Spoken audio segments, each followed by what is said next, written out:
Hi. കഴിഞ്ഞ വീഡിയോയിൽ നമ്മൾ ബിഷപ്പ് പറഞ്ഞ കാര്യങ്ങൾ, കള്ളത്തരങ്ങൾ എന്ന് വെച്ചാൽ മുൻപ് പറഞ്ഞിട്ടുള്ള കാര്യങ്ങളും ഇപ്പോൾ പറഞ്ഞതുമായിട്ടുള്ള കാര്യങ്ങൾ ഒന്ന് കമ്പയർ ചെയ്തിട്ട് ഞാനൊരു വീഡിയോ പറഞ്ഞിട്ടുണ്ടായിരുന്നു.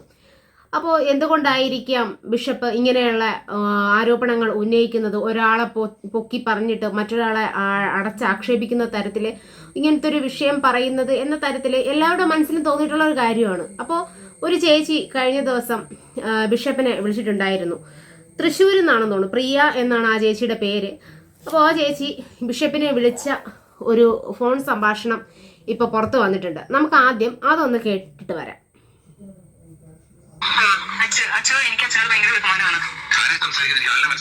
തൃശ്ശൂരിൽ നിന്നാണ് വിളിക്കുന്നത്. എന്റെ പേര് പ്രിയ എന്നാണ്. അച്ഛൻ ഞാനൊരു കാര്യം ചോദിച്ചോട്ടെ? ഞാൻ അച്ഛന്റെ നമ്പർ കിട്ടിയിട്ട് അച്ഛനെ വിളിച്ചതാ. എനിക്ക് മനസ്സിലായില്ല. എവിടുന്ന് വിളിക്കുന്നത്? എന്താ വിളിക്കുന്നത്? തൃശ്ശൂരിൽ നിന്നാണ് ഞാൻ വിളിക്കുന്നത്. അപ്പൊ അച്ഛൻ എന്നെ അറിയത്തില്ല. ഞാൻ അച്ഛനെ വിളിച്ചതേ ഉള്ളൂ. അച്ഛനൊക്കെ ഞങ്ങൾ ബഹുമാനിക്കുന്ന ആൾക്കാരായിരുന്നു. അച്ഛൻ ഇപ്പോഴും ബഹുമാനമുണ്ട്. ഇപ്പോഴും ബഹുമാനം ഉള്ളതുകൊണ്ടാണ് അച്ഛനെ ഒന്ന് വിളിച്ച് ചോദിക്കുന്നത്. അച്ഛൻ എന്തിനാ അച്ഛൻ പാവല്ലേ കൊച്ച്? അങ്ങനെ പറയാൻ പാടുണ്ടോ?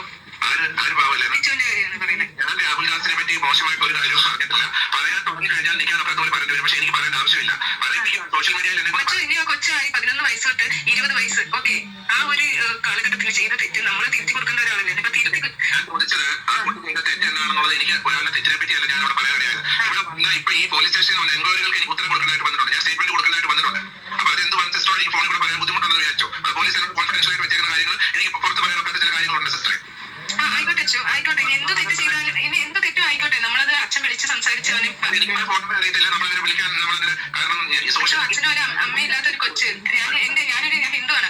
ഞാൻ വിശ്വസിച്ചിട്ടുള്ളത് നിങ്ങളെ പോലെ അച്ഛന്മാരും അതേപോലെ മതം ആ ഒരു ഇതുള്ളവര് നമ്മളെ ഒരു അനാഥയെ പോലുള്ള കൊച്ചുങ്ങളെ അത്രയും കെയറിംഗ് നോക്കുന്ന ആൾക്കാരെ ഞാൻ കണ്ടിട്ടുണ്ട്. കുട്ടികളെ രണ്ടുപേരെയും ഇവർ എന്നോട് പറഞ്ഞു കേട്ടിട്ട് ഞാൻ അവർക്ക് രണ്ടുപേർക്കും ജീവിക്കാനുള്ള വഴി കാണിച്ചു കൊടുത്തൊരു മനുഷ്യനാണ്. പക്ഷേ എനിക്ക് സിസ്റ്റർ എവിടെ നിന്നും പോലെ പരിചയമില്ലാത്തൊരു ആളിനെ വിളിക്കും. എനിക്ക് പറയാൻ ഇത്രേ ഉള്ളൂ. ഇല്ല, അച്ഛൻ എനിക്കത് കൂടുതൽ അറിയാൻ വേണ്ടിയിട്ടല്ല ഞാൻ വിളിച്ചത്. അച്ഛൻ എനിക്ക് അത് അറിയാൻ വേണ്ടിയിട്ടല്ല. ഞാൻ അച്ഛനോട് ഒരു കാര്യം ചോദിക്കാൻ വേണ്ടി വിളിച്ചതേ ഉള്ളൂ. അല്ലാതെ എനിക്ക് അവനെ കുറിച്ച് അറിയണ്ട. ഞാനൊരു അമ്മയാണ്. ഞാൻ എന്റെ സ്ഥാനത്ത് എന്റെ മോനൊരു തെറ്റ് ചെയ്താൽ ഞാനത് തിരുത്താൻ നോക്കും. അല്ലെങ്കിൽ ഞാനത് സിസ്റ്റർ ഇപ്പം ഒരു അമ്മയുടെ സ്ഥാനത്ത് പറയുവാണെങ്കിൽ എനിക്ക് സിസ്റ്ററോട് ഫോണിൽ കൂടെ പറയാനൊക്കെ ചില വിഷമങ്ങൾ ഉണ്ടായിട്ടുണ്ട് സമൂഹത്തിൽ. അത് ഭയങ്കരമായ രീതിയിൽ സോഷ്യൽ മീഡിയയിൽ നിങ്ങൾ അറിയാത്ത കാര്യങ്ങളായിരിക്കാം. പക്ഷേ ഞാൻ തൊട്ടപ്പുറം ഇപ്പോൾ താമസിക്കുന്ന വീട്ടിൽ ചില മേജർ പ്രശ്നങ്ങൾ ഉണ്ടായപ്പോൾ പോലീസ് എൻക്വയറിയും കാര്യങ്ങൾ നടന്നിട്ടുണ്ട്. പോലീസ് എൻക്വയറി എന്നവർ വീട്ടിൽ പല കാര്യങ്ങൾ സംഭവിച്ചാൽ എനിക്ക് പറയാൻ പറ്റത്തില്ല. ഒരു വൈദ്യുതി എനിക്ക് പറയാൻ എനിക്കത് ഞാൻ അച്ഛനോട് ചോദിക്കാനല്ല വിളിച്ചത്. അവൻ എന്താ ചെയ്തെന്ന് ചോദിക്കാനല്ല ഞാൻ വിളിച്ചത്. എനിക്ക് ആ പയ്യനോട് യാതൊരു പേഴ്സണൽ വൈരാഗ്യങ്ങളില്ല. ഞാൻ ഒറ്റ കാര്യം കുഞ്ഞോട് പറഞ്ഞോളൂ. നീ സ്റ്റാൻഡേർഡ് ആയിട്ട് നല്ലൊരു വിദ്യാഭ്യാസം ചെയ്ത് നല്ലൊരു ജോലി എടുത്ത് ജീവിക്കാൻ നോക്കണം. പ്രശ്നങ്ങളിൽ പെടരുത്. പ്രശ്നങ്ങളിൽ പെട്ടാൽ തീർച്ചയായിട്ടും നമുക്ക് എന്ത് ചെയ്യാൻ പറ്റും? രക്ഷിക്കാൻ കഴിയാത്ത സാഹചര്യങ്ങളിലേക്കാണ് കാര്യങ്ങൾ മൂവ് ചെയ്തുകൊണ്ടിരിക്കുന്നത്. എനിക്ക് രക്ഷിക്കാൻ പറ്റത്തില്ല. എന്നെക്കൂടെ രക്ഷിക്കാൻ പറ്റത്തില്ല. കാരണം ഇപ്പൊ അവന്റേതായ തൊഴിൽ നോക്കി ഞാൻ പറയും എത്രയോ മക്കൾ അമ്മയെ കൊല്ലുന്നു, അല്ലെങ്കിൽ ഒരു കഞ്ചാവ് പിടിക്കുന്നു. ഇപ്പോഴത്തെ കാലഘട്ടങ്ങളിൽ എന്തെല്ലാം ചെയ്ത് എന്തൊക്കെ പീഡന കേസുകൾ വിടുന്നു, എന്തൊക്കെ ചെയ്യുന്നു. എന്നിട്ട് അവർ ആരെ പീഡിപ്പിച്ചത് ഞാൻ എവിടെയും പറഞ്ഞിട്ടില്ല. കഞ്ചാവ് മോഷ്ടിച്ചതോ കഞ്ചാവ് കൊണ്ടുപോകുന്നൊന്നും ഞാൻ എവിടെയും പറഞ്ഞിട്ടില്ല. അച്ഛൻ പറഞ്ഞതല്ല ഞാൻ പറയുന്നേ. പറയത്തില്ല. നമ്മൾ ചെയ്യാൻ കാര്യത്തെ പറ്റൊന്നും ഞാൻ പറഞ്ഞിട്ടില്ല. അച്ഛൻ പറഞ്ഞതല്ല ഞാൻ പറയുന്നേ.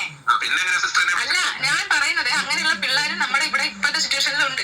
എന്നിട്ട് അവര് ജോലി പോലും ചെയ്യാണ്ട് വീട്ടുകാരെ ചെലവ് നടക്കുന്ന പിള്ളേരുണ്ട്. എന്നിട്ട് അവന്റേതായ കാര്യം നോക്കി അവനൊരു ഒന്നും അല്ലെങ്കിൽ ഒരു അമ്മ അച്ഛനും ഇല്ലാത്ത കൊച്ചല്ലേ. അച്ഛൻ വിളിച്ച് ആ ഒരു ദേവ കുട്ടീനോടുണ്ടല്ലോ. പക്ഷേങ്കിൽ അമ്മയും അച്ഛനും ഇല്ലാത്തൊരു കുട്ടി ഇപ്പം അവന്റെ വളർത്തമ്മയുടെ ഭാഗത്തുനിന്ന് ഒരു തെറ്റ് വന്നിട്ടുണ്ടെന്നാണ് അവൻ പറയുന്നത്. ഇല്ലേ, തെറ്റ് വന്നിട്ടുണ്ട്. ആ തെറ്റിനെ അവൻ പബ്ലിക്കിന് മുമ്പിൽ കൊണ്ടുവന്ന് അവൻ ക്യാൻസർ അച്ഛൻ ഇത്രയും പറഞ്ഞ സ്ഥിതിക്ക് ഞാൻ പറയാം. അച്ഛൻ അത് വൈറലാണ്. അത് അവനല്ല കൊണ്ടുവന്നത്, വേറെ യൂട്യൂബറാണ് അത് അതിന്റെ അകത്തുനിന്ന് എഴുതിട്ട് അത് പുറത്തോട് നിട്ടത്. അത് കണ്ട കൊച്ചിന് വിഷമായി. അത് എങ്ങനെ അവരുടെ മുഖത്ത് നോക്കും എന്ന് വിചാരിച്ചാണ് കൊച്ചു പോകാതിരുന്നത്.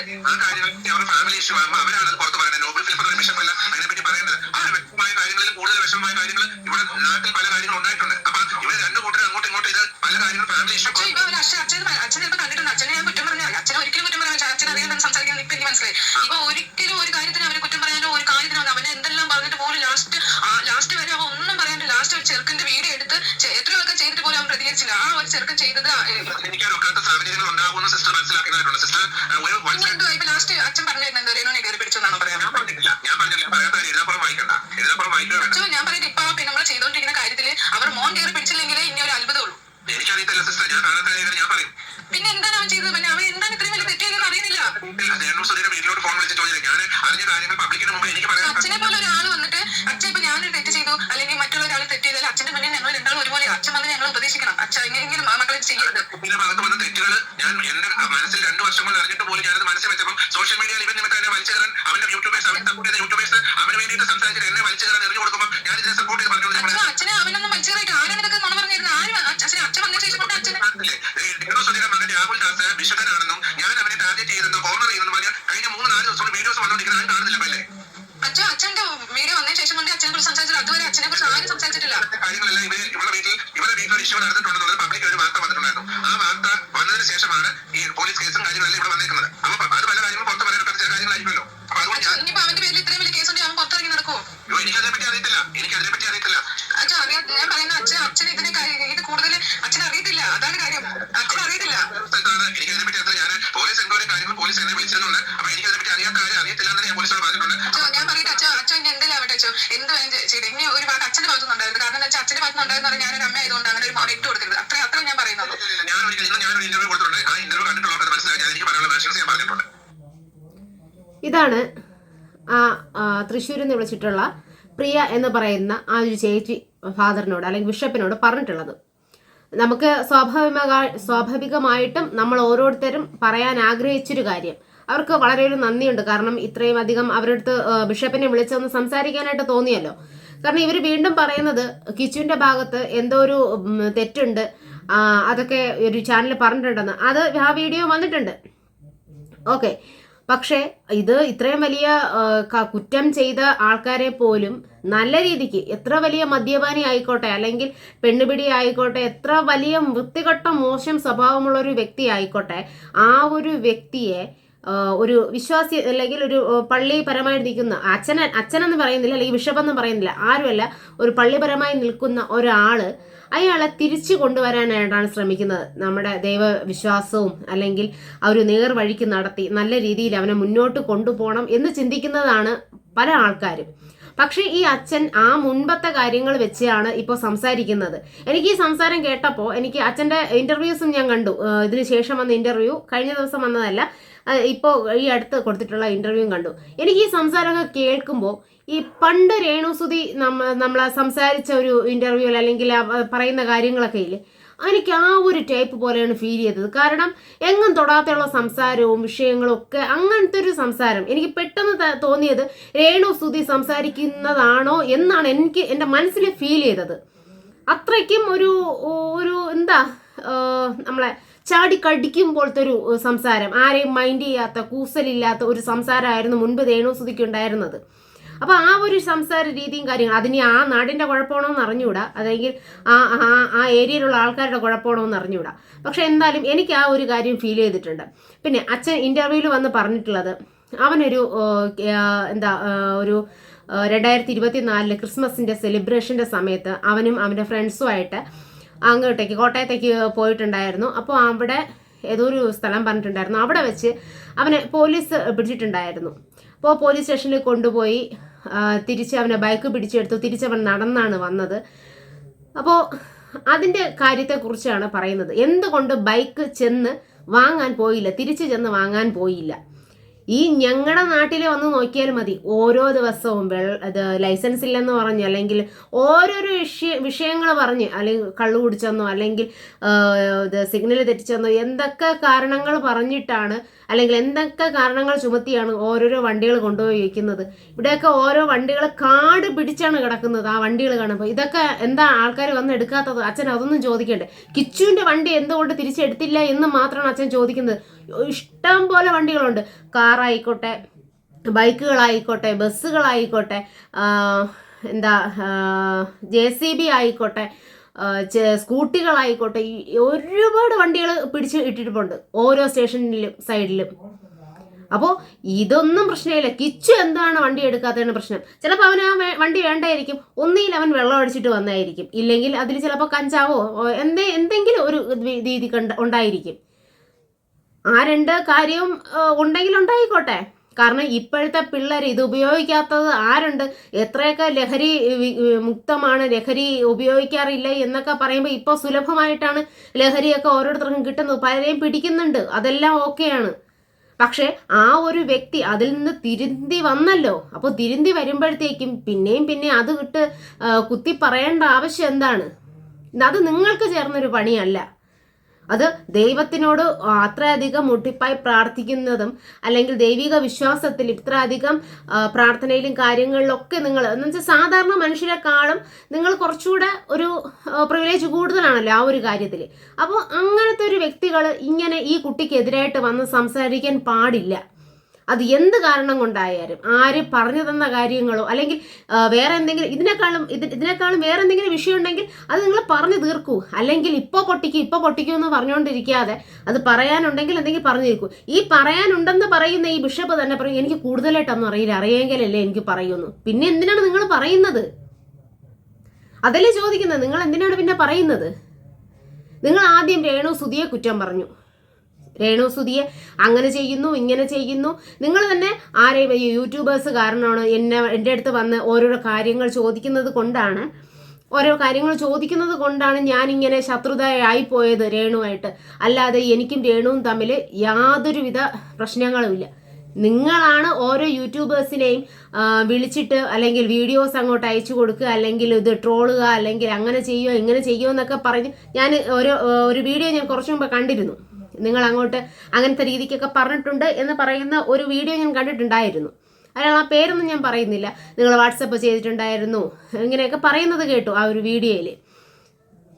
അപ്പോൾ ഇങ്ങനെയൊക്കെ ചെയ്ത വ്യക്തി പെട്ടെന്നൊരു സുപ്രഭാതത്തിൽ രേണു നല്ലവളായും കിച്ചു എന്നല്ല അവർ പറയുന്നത്, രാഹുൽ ദാസ് എന്ന് പറയുന്ന വ്യക്തി മോശക്കാരനായും തീരുന്നു. അല്ലെങ്കിൽ ഈ ഒരു സംഭവമൊക്കെ നിങ്ങൾക്ക് അപ്പോൾ തന്നെ പറയാമായിരുന്നില്ലേ?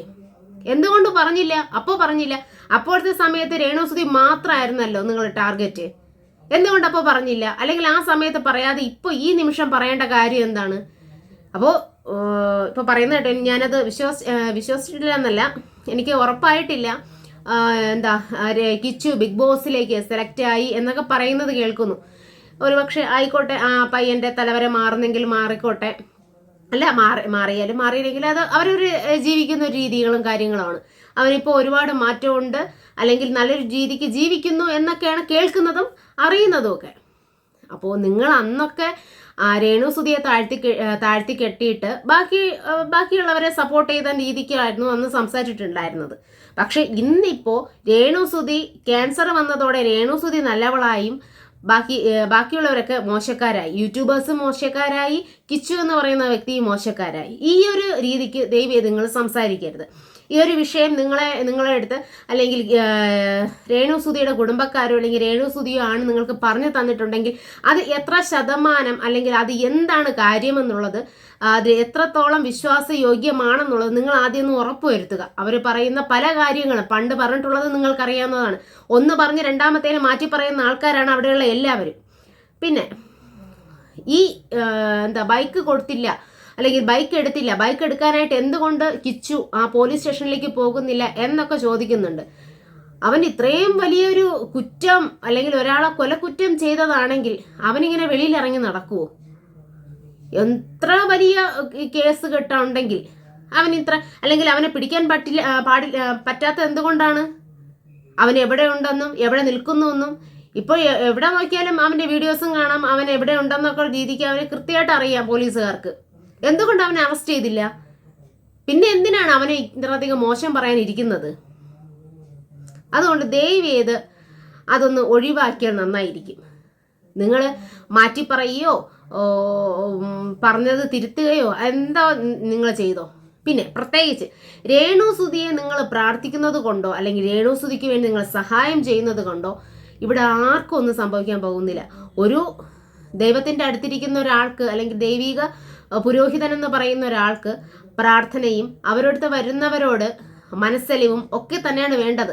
നിങ്ങൾ രേണുസുതിയോട് ഉണ്ടായിരുന്ന മുൻപത്തെ അകൽച്ചകളൊക്കെ മാറ്റി അവരുടെ സമാധാനപരമായിട്ടാണ് നിങ്ങൾ ഇപ്പോൾ സംസാരിക്കുന്നത്, അവർക്ക് പ്രാർത്ഥിച്ചു കൊടുക്കുകയും ചെയ്യുന്നത്.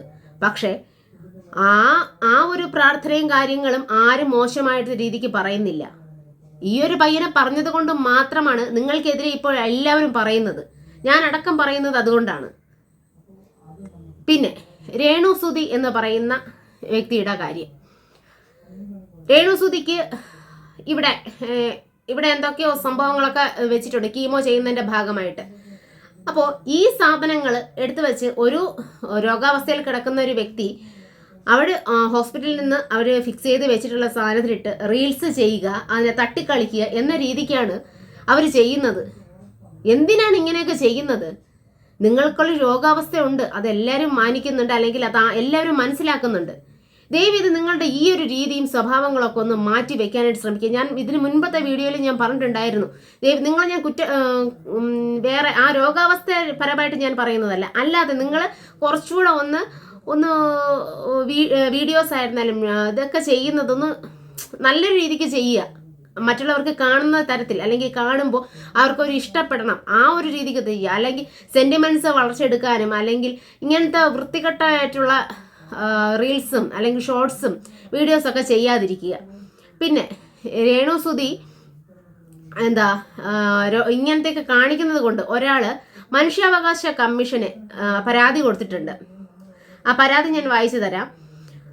കാരണം രേണുസുതി ഇങ്ങനെ ചെയ്യുന്നത് കൊണ്ട് തന്നെയാണ്. കാരണം അവര് മേക്കപ്പ് ഇടുന്നു, അല്ലെങ്കിൽ വിഗ് വെക്കുന്നു, ഇങ്ങനെ അതിലിട്ടിരിക്കുന്ന കയ്യിലിട്ടിരിക്കുന്നത് തട്ടി പാട്ട് പാടുന്നു, റീൽസ് ചെയ്യുന്നു, അങ്ങനത്തെ ഇതൊക്കെ വെച്ചിട്ട് അത് പരാതി കൊടുത്തിട്ടുള്ളത് കണ്ണൂരുള്ള സാഹിർ എന്ന് പറയുന്ന ആളാണ് പരാതി മനുഷ്യാവകാശ കമ്മീഷന് പരാതി കൊടുത്തിട്ടുള്ളത്. അഡൂരൻസ് എന്ന് പറയുന്ന യൂട്യൂബ് ചാനലിൽ അതിൻ്റെ വീഡിയോ കിടപ്പുണ്ട്, നിങ്ങൾക്ക് വേണമെങ്കിൽ കയറി നോക്കാം. ആ പരാതി ഞാൻ നിങ്ങളൊന്ന് വായിച്ച് കേൾപ്പിക്കാം. ബഹുമാനപ്പെട്ട ജുഡീഷ്യൽ ചെയർപേഴ്സൺ കേരള സംസ്ഥാന മനുഷ്യാവകാശ കമ്മീഷൻ മുൻപാക്കി ഈ പരാതി സമർപ്പിക്കുന്നത് ക്യാൻസർ രോഗം ബാധിച്ചുവെന്ന് അവകാശപ്പെട്ട് സമൂഹ മാധ്യമങ്ങളിൽ സജീവമായി ഇടപെടുന്ന രേണുസുതി എന്ന വ്യക്തിയുടെ പ്രവർത്തനങ്ങളിൽ എനിക്ക് അനുഭവപ്പെടുന്ന ചില ഗുരുതരമായ സംശയങ്ങൾ പങ്കുവയ്ക്കുന്നതിനാണ്. ഒരു സാമൂഹിക പ്രവർത്തകൻ എന്ന നിലയിൽ RCC, Amrita hospital, CMC, Vellore തുടങ്ങിയ പ്രമുഖ ക്യാൻസർ ചികിത്സാ കേന്ദ്രങ്ങളിൽ നിരന്തരം സന്ദർശനം നടത്തുന്ന വ്യക്തിയാണ് ഞാൻ.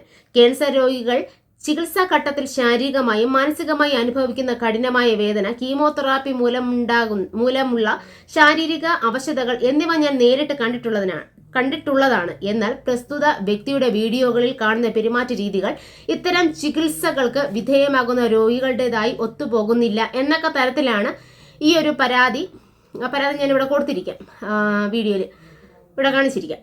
അപ്പോൾ ഈ ഒരു രീതിക്ക് വെച്ചിട്ടാണ് അവർ പരാതി കൊടുത്തിട്ടുള്ളത്. എന്തിനാണ് ഇങ്ങനെയൊക്കെ മറ്റുള്ളവരെ കാണിച്ചിട്ട് ഈ ഒരു തരത്തിലേക്ക് പോകുന്നത്? നിങ്ങളുടെ അടുത്ത് എത്രയോ യൂട്യൂബേഴ്സ് ചാനലിലുള്ളവർ, അല്ലെങ്കിൽ നിങ്ങളെ ഡോക്ടേഴ്സുമാർ തന്നെ പറഞ്ഞിട്ടുണ്ട്, ഫോണിൻ്റെ ഉപയോഗം കുറയ്ക്കുക, അല്ലെങ്കിൽ വീഡിയോ കുറയ്ക്കുക, നിങ്ങൾ റീൽസൊക്കെ ഒന്ന് കുറയ്ക്കുക. നിങ്ങളെ എത്രയോ ആൾക്കാർ സമാധാനപരമായി നിങ്ങളൊന്ന് റിക്കവറായി വരട്ടെ എന്ന രീതിക്ക് യൂട്യൂബേഴ്സൊക്കെ നിങ്ങളെ വെറുതെ വിട്ടിട്ടുള്ളതായിരുന്നു. പക്ഷേ നിങ്ങൾ ചെയ്യുന്ന ഓരോരോ കാര്യങ്ങൾ വെച്ചിട്ടാണ് വീണ്ടും അവർ നിങ്ങളെ റിയാക്ഷൻ ചെയ്തു തുടങ്ങിയത്. എന്നിട്ടും നിങ്ങളെ അമിതമായിട്ട് കുറ്റപ്പെടുത്തുന്നില്ല ആരും, നിങ്ങൾ ചെയ്യുന്നതിനെ കുറിച്ചാണ് പറയുന്നത്. മുൻപൊക്കെ കേട്ടതിനെ വെച്ച് അപേക്ഷിച്ച് ഇതൊക്കെ നിസ്സാരമാണ് പറയുന്നത്. അപ്പോൾ നിങ്ങൾ ദയവ് ചെയ്ത് ഇനിയെങ്കിലും ഒന്ന് മാറാനായിട്ട് ശ്രമിക്കുക. നിങ്ങൾക്ക് ഈ ഒരു ചാനലിലൂടെയുള്ള വരുമാനം കാര്യങ്ങളൊക്കെ ഉള്ളൂ, പക്ഷേ ഇതൊക്കെയും മനസ്സിലാക്കുന്നുണ്ട്. പക്ഷേ അത് നല്ല രീതിയിൽ വീഡിയോ നിങ്ങൾ ഒരു ദിവസം ഒരു വീഡിയോ ഇട്ടാൽ മതിയല്ലോ യൂട്യൂബിൽ. അപ്പോൾ ആ ഒരു രീതിയിൽ നിങ്ങൾ വീഡിയോ ഇടൂ. നിങ്ങളെ ഇഷ്ടമില്ലാത്തവർ പോലും നിങ്ങളൊന്ന് സപ്പോർട്ട് ചെയ്യും, നിങ്ങൾക്കൊരു വ്യൂ കിട്ടിക്കോട്ടെ എന്ന രീതിക്ക് സപ്പോർട്ട് ചെയ്യും. പിന്നെ ഒരുപാട് സെന്റിമെന്റ്സുകളും കാര്യങ്ങളും വീണ്ടും അധികമായിട്ട് ഇറക്കാതിരിക്കുക. പിന്നെ ബിഷപ്പിനോട് പറയാനുള്ളത്, മറ്റൊരാളെ കുഴിയിലേക്ക് താഴ്ത്തുന്ന ഒരു രീതി സ്വഭാവം നിങ്ങൾ വെച്ച് നിർത്തുക. എനിക്ക് നേരത്തെ ഞാൻ പറഞ്ഞത് സത്യമാണ്. എനിക്ക് അയാളുടെ സംസാരം കേട്ടപ്പോൾ, ബിഷപ്പിന്റെ സംസാരം കേട്ടപ്പോൾ, പണ്ട് രേണുസുതി എങ്ങനെയാണോ സംസാരിച്ചിരുന്നത്, എനിക്ക് അതേ സംസാരമാണ് എനിക്ക് ഫീൽ ചെയ്തിട്ടുള്ളത്. പിന്നെ നിങ്ങൾക്ക് എന്തെങ്കിലും അഭിപ്രായങ്ങൾ ഇത് കേട്ടിട്ട്, അല്ലെങ്കിൽ ഞാനിത് വായിച്ചതിൽ നിങ്ങൾക്ക് എന്തെങ്കിലും അഭിപ്രായം പറയാനുണ്ടെങ്കിൽ താഴെ കമന്റായിട്ട് രേഖപ്പെടുത്തൂ. ഓക്കെ.